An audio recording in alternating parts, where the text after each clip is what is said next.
Et donc, dans ce document, si vous voulez, il y a 11 ou 12 étapes pour la mise en lumière, et dans en couleur, et ces étapes commencent par le blanc absolu. C'est-à-dire, quand bien même tout l'espace n'est pas blanc, je vois chaque surface blanche. C'est-à-dire, je me force à voir chaque surface blanche. Ensuite, je lui attribue des valeurs d'intensité, ça vous l'avez compris, de lumière, et puis progressivement, je teste, si vous voulez, optiquement, enfin, je fais des kilomètres de croquis, et je prends avec moi cette mallette qui m'accompagne depuis 30 ans. Et dans cette mallette, vous avez alors toutes les palettes, les matériaux, enfin toutes ces pellicules colorées, si vous voulez. Et vous avez aussi des tas de pochettes comme ça. Voilà, ça c'est la Halovian, ça c'est un bâtiment le long de la batte. Et après qu'un projet soit terminé, je fais peindre sur des feuilles, des cartons, des papiers, des morceaux de bois comme pas de 12 buts. Je fais peindre la palette, si vous voulez, attribuée à tel espace. Je crois parfois que je vais retrouver, par exemple, c'est très troublant, la même couleur un peu plus tard. Je pense que ce bleu-là, celui que j'avais utilisé là, c'est bien. Et donc, je le fabrique sans retourner à mes feuilles. Et quand je compare le résultat après, c'est jamais le même. Jamais, absolument pas le même. Alors la différence tient, je dis bien, à la nature de l'espace lui-même. Donc, ceci, je suis chez Marcel Dalloz dans Brabant-Wallon, voilà, c'est une maison. Donc, ces petites palettes, là j'en ai des kilomètres, donc il y a ce moment où la couleur, pour faire une architecture pauvre, permet, et je le vérifie encore par exemple, pour ceux qui connaissent la Bulgarie, donc il y a toutes ces églises orthodoxes qui sont, et ces chapelles qui démarrent très très tôt, hein, qui sont des lieux très très simples, mais totalement transformés par la puissance incroyable de la vision des peintres dans ces espaces, notamment quand ils conçoivent le passage du corps à travers un mur, ce qu'on appelle une baie ou une porte si elle est mécanique, oui. Mais on peut très très bien modifier complètement le passage de cette porte si, comme on le fait en Bulgarie au XIIe siècle, on peint autour une forme. Si vous déposez une matière autour, qu'elle soit colorée ou non d'ailleurs, vous avez une toute autre sensation de passage d'un plan à un autre, d'un espace à un autre. Alors, dans cette évolution, à un moment donné, on me commande une agence bancaire à Warren. Et dans cette agence bancaire, je reçois un cahier de charge. Le bâtiment que j'imagine, je vais le dessiner en coupe. Donc voici la rue et une voiture en coupe, si vous voulez. C'est une espèce de bâtiment à tiroir. Je vais caricaturer, c'est pas très grave. Là, je mets de la masse, et plus là, j'ajoure, et là, j'ouvre complètement. Je suis plein sud, et donc il y a une série d'espaces accrochés à l'intérieur, de passages, etc. Et le cahier des charges de la PIB Assurance, ça peut être est assez troublant parce qu'ils font une campagne de 90 agences d'un coup, et donc ils ont un cahier de charge pour tout, y compris pour les teintes à utiliser. Et donc ils utilisent des blancs et des gris. Des gris pour le sol, des gris pour masquer le son, vous voyez, ces panneaux ajourés pour masquer le son entre deux endroits d'accueil, etc.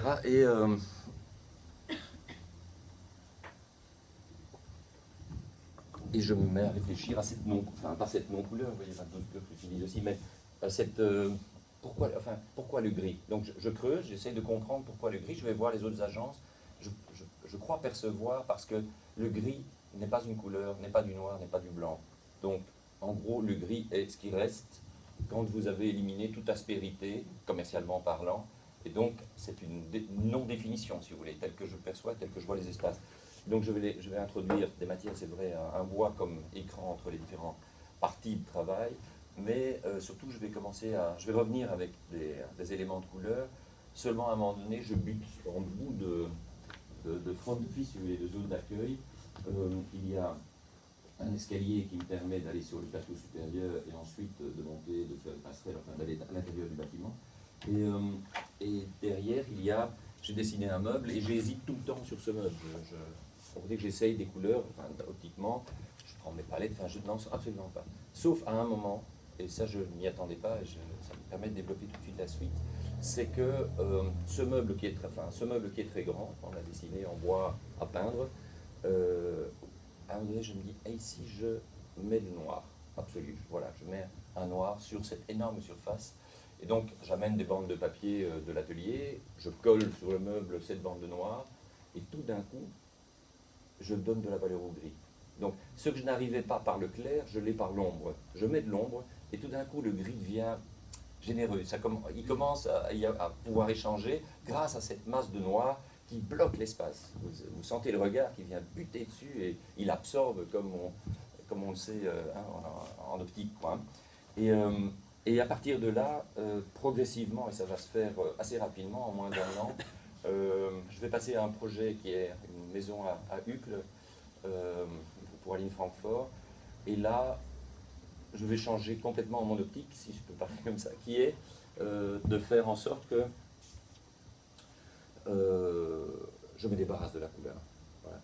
Je suis dans une maison privée, je n'en mets plus. Je trouve que cette personne mettra la couleur qu'elle veut, les objets colorés qu'elle veut, etc., etc. Donc je ne suis plus dans une intervention de cet ordre. Par contre, je continue la démarche sur l'intensité lumineuse, c'est-à-dire je vais commencer à travailler au noir. Donc je ne mets que des noirs et blancs, si vous voulez. Avec ces noirs et ces blancs, ça peut donner comment dirais-je, des valeurs assez particulières dans ces formes de contraste, et notamment, par exemple, quand je peux peindre une face de porte et pas l'autre en noir, ou je peux peindre les champs des portes, ici dans le théâtre, dans les espaces supérieurs, où j'ai réservé encore dans mon cahier de charge seulement une couleur en plus, qui est le noir, donc ça c'est plus facile pour les entrepreneurs de savoir par où je veux aller. Mais, et là, par exemple, il y a des portes, donc vous découvrez l'ombre dans les tranches. Donc il y a un travail qui commence à se faire, qui est moins de la plat, moins de la profondeur, mais qui peut avoir cette forme de subtilité. Alors dans la maison que je fais, j'ai décidé d'abîmer vos yeux, donc vous allez voir, c'est encore plus petit. Après, c'est le plus petit des livres. Hein. Donc voilà, cette petite maison, je vous la montre comme ça. C'est une maison dont, peut-être que c'est intéressant de le dire, je rebouche toutes les fenêtres du premier étage, donc il y a des grandes fenêtres, et je les ferme entièrement, donc je fais le noir absolu dans ce premier étage, donc il y a un petit traumatisme dans un premier temps. Après, avec un forêt, je fais des trous pour obtenir une lumière de sous-bois.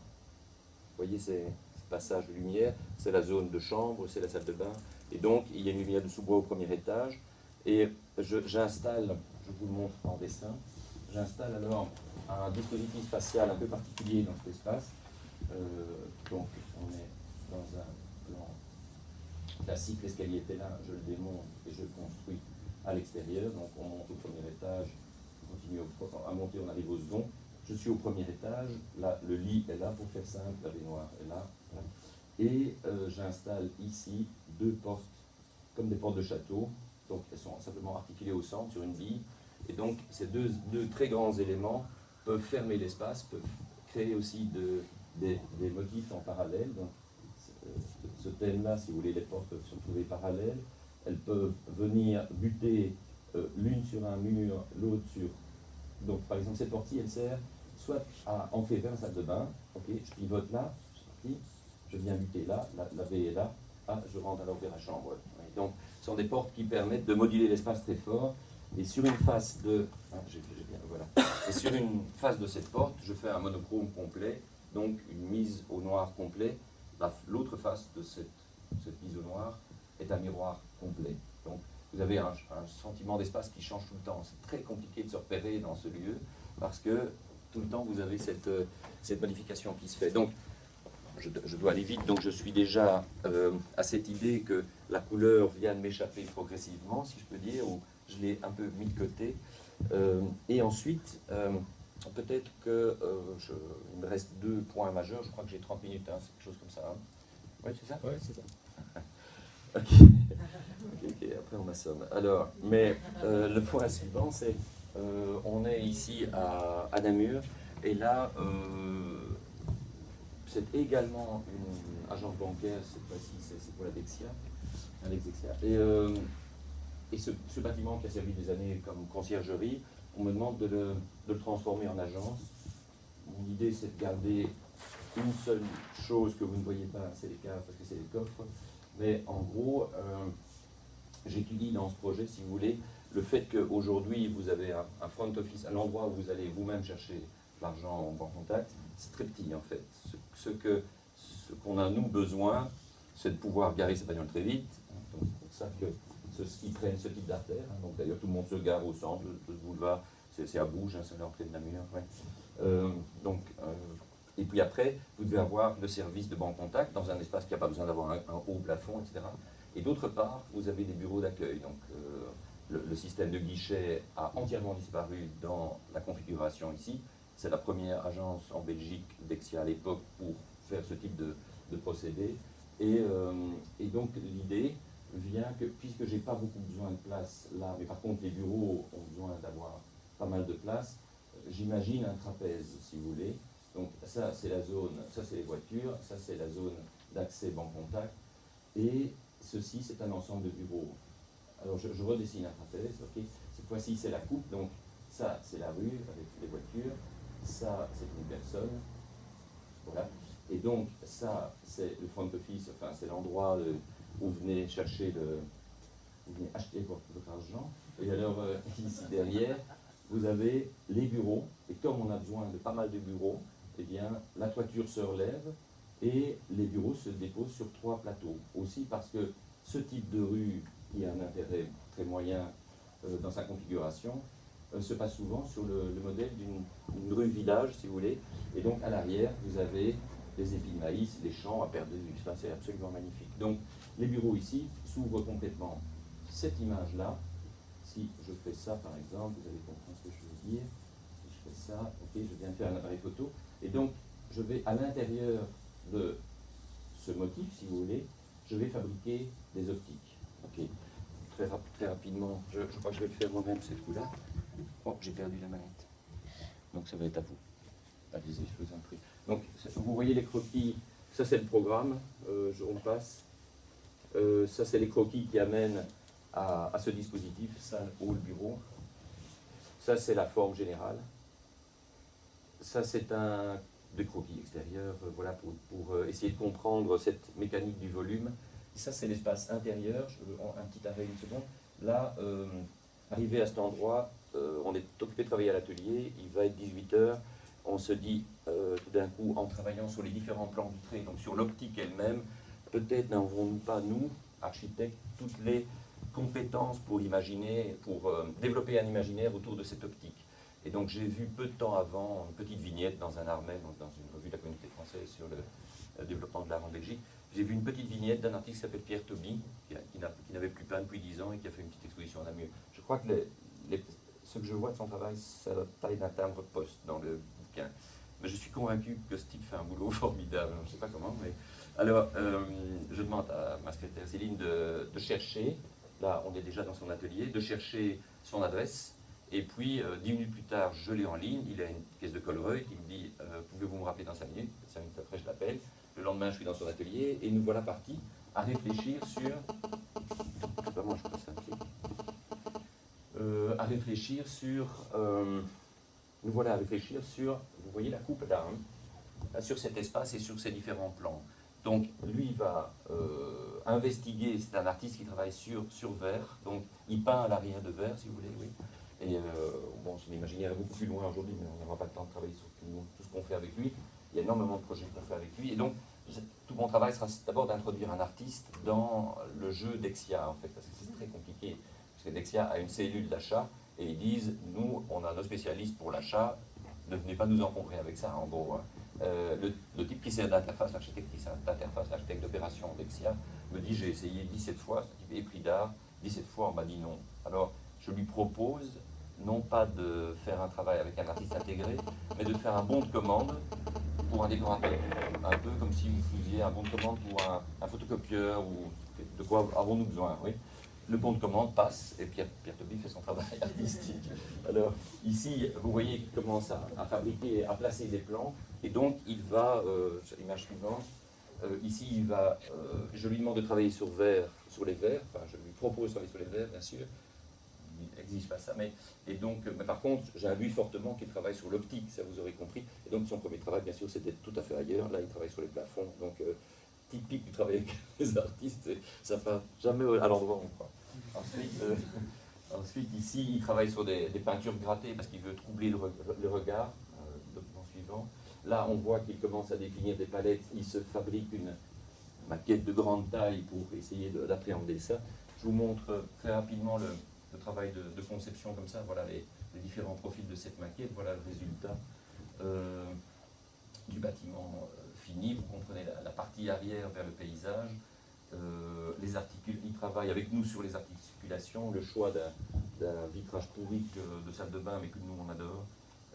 Voilà, et puis on voit apparaître, très proche des modèles que vous avez vus tout à l'heure, évidemment, le travail sur l'espace. Document suivant. La frontalité aussi, par exemple, là, donc ça modifie complètement la perception spatiale, c'est-à-dire aussi le rapport au corps, les verres qui sont placés à l'arrière.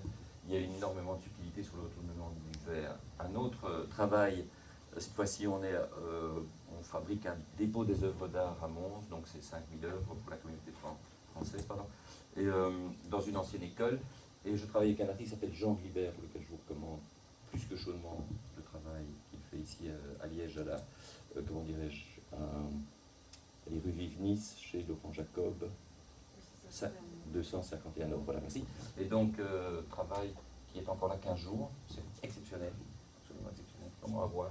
Et donc, Jean Glibert, qui est un peintre engagé dans le sens qu'il a toujours refusé ce qu'il fait ici à 251 heures, il a plus de 70 ans maintenant, c'est-à-dire il a toujours travaillé in situ, il a toujours travaillé dans l'architecture, il a travaillé sur les ponts, il a travaillé pour le long des canaux, enfin, etc. Donc c'est un artiste du travail intégré, si vous voulez, de l'œuvre intégrée. Oui. Et ici, en travaillant ensemble, on travaille sur une ancienne école. Si je vous montrais la photo que je n'ai pas avec moi, mais la façade, si la façade arrière était entièrement vitrée de telle manière que les gamins puissent bien chauffer l'après-midi, quoi. Et donc on est plein sud, la précédente. Et dans ce document, vous voyez apparaître une série de traits. On imagine avec Jean Glibert de détourner un profil de plancher collaborant. Donc ce sont des tôles pliées de forte épaisseur et de les placer sur la façade. Cette tôle collaborante, dans laquelle classiquement on coule du béton pour fabriquer des structures, en la mettant verticalement, elle me permet à la fois de faire de la sécurisation, puisqu'il y a le frein à l'effraction est essentiel. Donc, grâce à ce matériau, on a changé de catégorie chez Etias. Donc, on est passé de 4e en 3e catégorie, beaucoup moins coûteux pour la valeur des œuvres. Mais aussi, on a ce qu'on n'a pas en tôlerie classique de bardage industriel, qui sont des profils très fins. On sait mettre son bras dans un profil, c'est vraiment très physique. Aussi, certains éléments sont perforés. Donc, vous voyez la tension qu'on apporte ici. On crée une tour au centre pour les œuvres très très lourdes. Et vous avez le miroir qui apparaît, c'est-à-dire on dépose à cet endroit un miroir qui fait que le plan qui est ici semble glisser à l'arrière. L'image suivante. Voilà, donc je dis ça parce que le travail avec les artistes n'est pas seulement de les amener à collaborer sur un projet, mais de travailler sur les nécessités fondamentales d'un projet. Donc ils participent du champ de l'architecture complètement. L'image suivante. Voilà, on voit les réverbérations, c'est tous les pièces d'atelier, document suivant. Ce sont les essais de Jean Glibert. Cette fois-ci, à l'avant, on travaille avec des tôles qui sont placées à l'arrière des fenêtres, si vous voulez. Et lui travaille sur une coloration à l'arrière de la tôlerie, mais qui, le soir, réverbère, qui à l'intérieur réverbère, etc. L'image suivante, on est sur l'optique. Deuxième proposition, document suivant. Deuxième, quatrième. Voilà. Donc, on fait un prototype grandeur 1 sur 1 qu'on place sur la façade, document suivant. Le plat placé. Donc on fait des tests, si vous voulez, progressivement pour tenter d'approcher. Il faut introduire ça très tôt dans les cahiers de charge. Derrière se trouve un verre dit cathédrale ou martelé, ça dépend, je crois que vous voyez tout ce que c'est, qui donne une valeur à cette couleur indescriptible. C'est extrêmement émouvant. Image suivante, vue de nuit, le prototype, document suivant. Ça, c'est toutes les couches qu'on met sur le bâtiment, document suivant. Façade bouclée, on voit apparaître une partie de son travail ici, document suivant, mais fondamentalement, essai optique, les parties miroirs, vous voyez de la tour, encore, vous la sentez glisser derrière, voilà, c'est plus troublant évidemment, on ne regarde pas du pan en face qui se réverbère deux fois. Vous avez vu ce bâtiment très long, 125 mètres de long, une cage d'escalier au centre et des cages d'escalier anciennes aux extrémités. L'idée, c'est que le parcours pourrait être assez important. L'idée est aussi que fait-on avec un artiste sous le bras quand on a 5000 œuvres dans un bâtiment? Enfin, qu'est-ce qu'on fait? Jusqu'où peut-il aller? Enfin, c'est quand même une notion un peu particulière. Et donc, on va travailler sur la notion de déplacement, c'est-à-dire qu'il va imaginer, il va focaliser son imaginaire sur les zones de déplacement, donc les cages d'escalier. Et ici, vous avez vu le système qu'il met en place, en fait, dans une cage d'escalier à double volet. Il se place toujours à la partie opposée à l'escalier pour définir un motif qui représente la même tension vers le haut. Image suivante. On voit un peu son travail, image suivante. On voit les réverbérations, enfin, c'est assez subtil. Et donc, dans les cages d'escalier, il va travailler en monochrome, par à plat plié. Voilà. Voilà. Ici, c'était le petit chapitre sur les artistes. Sachez que, en parallèle au travail d'architecture, vous le voyez ici, vous le voyez ici, on est une maison d'édition, donc sur la Dexia, il y a un bouquin, on a sorti un bouquin dans lequel, c'est un bouquin anachronique, donc il va en marche arrière, le bâtiment est d'abord fini, et puis vous rentrez dans le chantier, puis vous rentrez dans les dossiers d'exécution de détails, puis vous rentrez dans l'avant-projet, dans le permis de bâtir, et puis vous arrivez à avant, et vous avez un chapitre au centre qui est consacré à Toby, et ça c'est un autre travail que je n'ai pas amené, parce que je sais qu'il a tout amené, mais qui est avec l'artiste Marc Wéry au Théâtre du Manège à Mons. Alors, il se fait, et je relisais des notes ce matin, donc j'avais pris des notes dans un Coetzee, un livre vraiment remarquable qui s'appelle Doubler le cap, qui sont une série d'articles publiés par Coetzee, et j'écris, je détruis mes livres, c'est pour ça qu'il ne faut jamais me prêter le moindre bouquin, quoi, mais j'ai écrit dedans, enfin, je rajoute du scotch, enfin, c'est vraiment épouvantable, mais dans ce livre, je lisais une note sur autre chose, et sur la question du doute. Je crois que le moteur, enfin, je souhaite énoncer cette simple chose qui est, il y a dans ce que je dis, même si tout est méthodologique dans ce que je mets en place, je pourrais vous expliquer la méthode et comment la méthode évolue tout le temps, mais l'idée c'est de rester libre, c'est de pouvoir s'échapper toujours, de pouvoir avoir le regard qui va au-delà des processus qu'on met en œuvre. Et donc, ici, on sort dans cette série de livres dont vous m'entendez en parler, un ouvrage avec un Christian Debeus, qui est voilà, il est beaucoup de choses, donc il est criminologue, il est juriste et il est psychologue, et donc il analyse ici l'œuvre de Marc Wéry, enfin une partie du travail de Marc Wéry. En fait, il fait deux livres, il compare, sur une première moitié de livre, il compare, enfin il va chercher dans, comment dirais-je, dans l'art grec, des notions sur la techné, et il en arrive à l'architecture, et puis il étudie, il fait un deuxième bouquin à propos du travail de cet artiste Marc Wéry, artiste du monochrome, qui un cheminement où elle spatialise son travail. Et donc c'est toutes les notions d'espace dans son travail. Et puis il m'appelle, il me dit, enfin il vient de manger un petit bout à la maison, et il me dit, est-ce qu'il y a moyen que ces deux livres d'en faire un? Est-ce que c'est envisageable? Et ce livre tente de le raconter. Son texte est si sublime qu'on se passe de couverture, donc la première lettre du bouquin est là, et puis vous rentrez dedans, vous êtes parti, vous lisez le livre, donc la couverture, c'est ces mots, le quatrième de couverture, comme on dit, ça reste ces mots, donc le point final est ici. Et donc on renvoie alors, où mettons ce quatrième de couverture, où mettons l'introduction, où mettons tout ce brol, enfin bon, les copyrights et votre machin, eh bien alors le livre se mécanise autrement, si vous voulez, donc tout passe dans les pages, le dos, et pour faire ce dos, je suis très intéressé par une couleur de carrosserie métallisée, et peut-être que ça brille assez, enfin, si je fais ça, vous allez voir, ça brille un petit peu, oui, d'accord. Et donc, voilà, je me mets à réfléchir à cette teinte, et en parallèle, on est occupé de dessiner à Bruxelles une maison sur un tout petit terrain. Et dans cette maison, je vous en prie, vous pouvez mettre le document suivant. Voilà, vous êtes donc avenue de Lay, c'est Hugues. Document suivant. On imagine une maison en hauteur pour consommer le minimum de terrain, donc c'est une espèce de tour, si vous voulez. Document suivant. Voilà, ce que j'imagine en briques. L'aspect tactile est extrêmement important, donc je suis à l'orée d'un bois.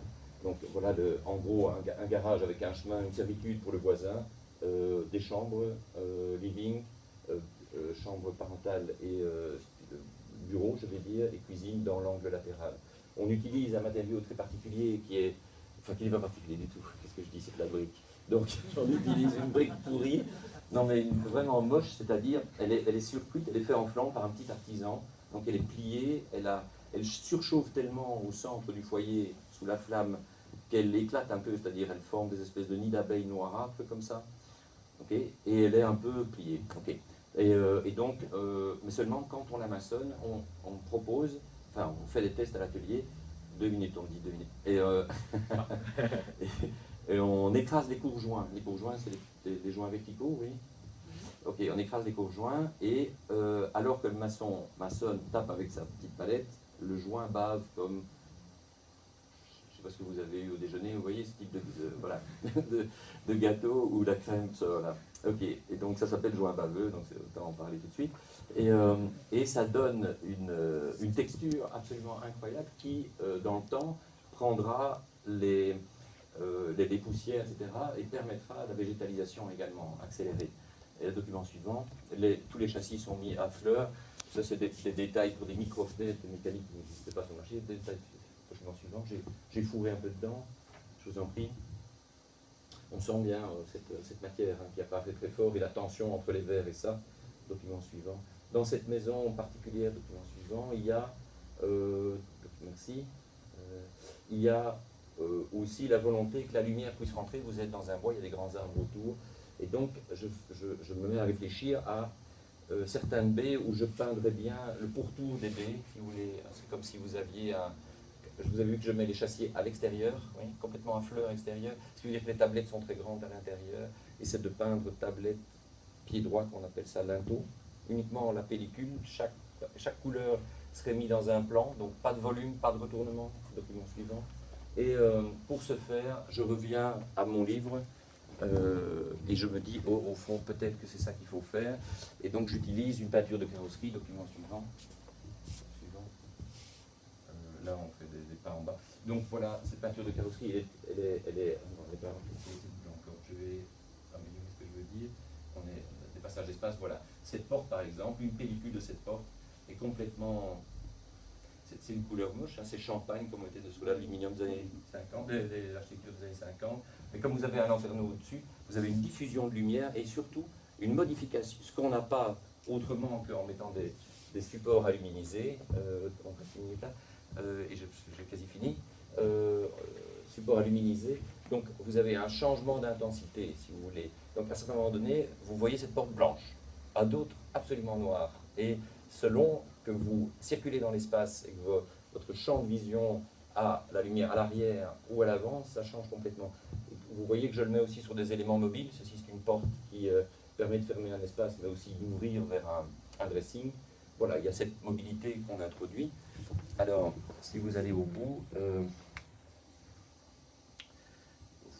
voilà. Donc, je poursuis 2 minutes sur cet espace de liberté. Ici, je suis en Patagonie, ici l'hiver, et je suis sur un bateau, enfermé sur ce bateau. Une fois que j'ai démarré, de toute façon, c'est le désert absolu, donc il faut trouver un port, et le port, il faut 11 jours pour l'atteindre. Et donc, je fabrique ce type de... Étant éditeur, je fabrique, si vous voulez, mes cahiers, je les appelle blancos, c'est des cachets et, que je date, et ces blancos me servent à, si vous voulez, d'atelier de poche. Oui, c'est comme bon, les skis, hein, beaucoup de gens ont des skis. Sauf que là, comme je suis éditeur, j'ai pas eu besoin d'imprimeur, j'ai eu besoin d'un relieur. J'ai choisi le papier pour sa capacité de... Je peux coller dessus des choses, etc., ou je peux peindre et que ça ne se déforme pas. Et donc, avec ça, je me mets à peindre sur ce bateau, si vous voulez. Donc, je commence de manière maladroite. Je vous explique ça parce que ce que je veux dire avec ce type d'exercice, c'est que, enfin, qui n'est pas un exercice, c'est une contemplation, c'est un endroit absolument inimaginable. Enfin, voilà. Et donc, en fait, je teste. J'ai toujours dans ma mallette, là, c'est pour ça qu'elle est si lourde, mais des pots de couleurs, des bandes de scotch bleu, là, vous voyez, enfin, l'atelier de poche, c'est ça. Et donc, l'idée est que la couleur puisse rentrer dans mes rétines et que je puisse en disposer au moment où je suis occupé de concevoir un espace, la structure d'un espace, etc., est essentielle. Donc, cette pratique-là m'aide, c'est pour ça que je vous greffer ceci, et puis pour terminer, juste la lecture d'un texte que j'essaie toujours de lire en fin de conférence, surtout si je l'ai là. Le voici. La conception, donc c'est un texte que j'ai écrit il y a très longtemps. La conception architecturale peut être décrite comme une méthode de la photographie de la réalité, visite de sites sur pellicule, en passant par l'abstraction des données, les notes d'entretien, les maquettes et relevés des formes préalables, l'émergence de la conviction, de l'intuition et l'esquisse, pour passer ensuite à la structuration technique de cette conviction, au travail d'écriture et enfin à la transposition, la communication des données et la communication tout court avec les artisans jusqu'à l'apparition complète et totale de l'objet architectural. Si je dis peut être décrite comme une méthode, une technique d'atelier, si vous voulez, ou encore un métier, c'est que le plus important est encore ailleurs, et comme dans tout événement, l'essentiel est à découvrir dans l'invisible. Alors la question essentielle apparaît pour moi comme la disponibilité permanente au champ poétique, à la capacité de recueillir, d'écouter et de révéler en matière une partie du flux permanent de la matière poétique durant la période que l'on nomme l'élaboration de la forme architecturale. Cette matière poétique peut apparaître dans toutes les conversations, les attitudes, les bribes de mots, les conflits, les matières, la pluie omniprésente au cours des quelques derniers jours, la tension dans les muscles, l'émotion d'une attitude physique. Voilà, je vous remercie.